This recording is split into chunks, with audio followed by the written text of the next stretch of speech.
init, grabe.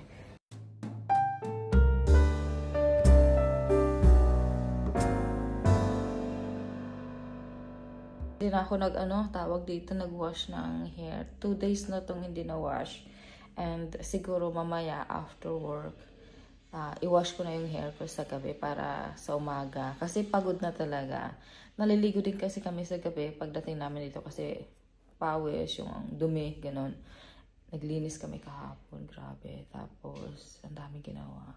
Nakakapagod guys. Yung parang, nag-KFC na lang kami kahapon. Pinadeliver namin yung food namin. As in talaga lahat. Knockdown. And today, ganun din yung gagawin namin.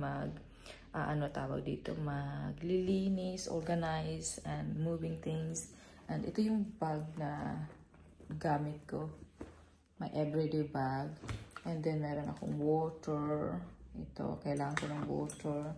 And then, may toilet doon. Kaso walang tissue. Nagdala ako tissue. Tapos, nagdala ako ng tripod. Dalahin ko din to kasi para makapag-pictures or video din tayo. And, yan lang yung dala ko. May sunglasses din ako dito. And, mamaya uwi na lang kami for tawag dito, for lunch. Hindi na ako magdadala ng kakanin yung mga ganun. Parang gusto kayo kung mag-snack-snack kahit may ginagawa. And ang ganda ng weather guys, para siyang spring kasi nasa tawag to 16 degrees and Maka today 18 degrees with sun.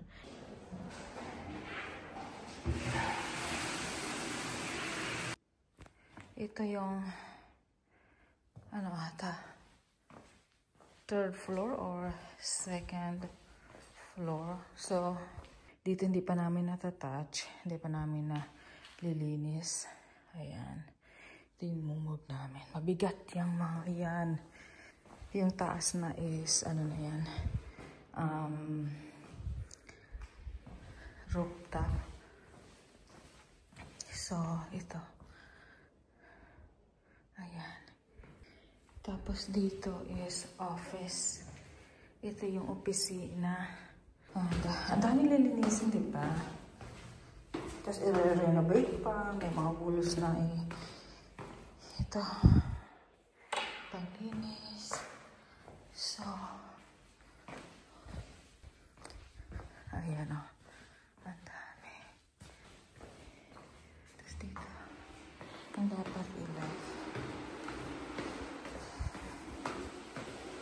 Tapos dito na tayo sa exhibition area. Ito yung malinis na guys.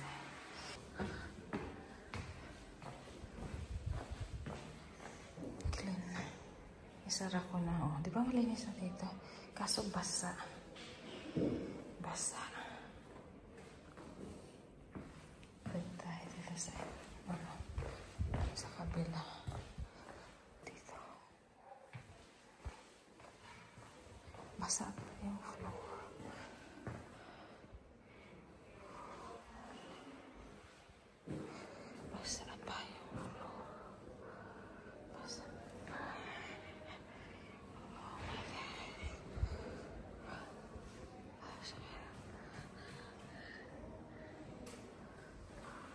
Isara ko to. Isasara natin. Hindi ko na kayo maikot pa, ha? Kasi kailangan ko na isara yung bintana.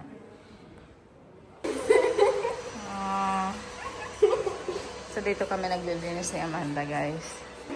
Tapos, office. Office dito. Yan yung magiging office. So, ito yung workplace namin. Office. Ito.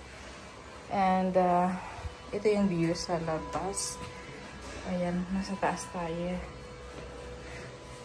Ayan. Yung sipag nila, oh. Sipag-sipag.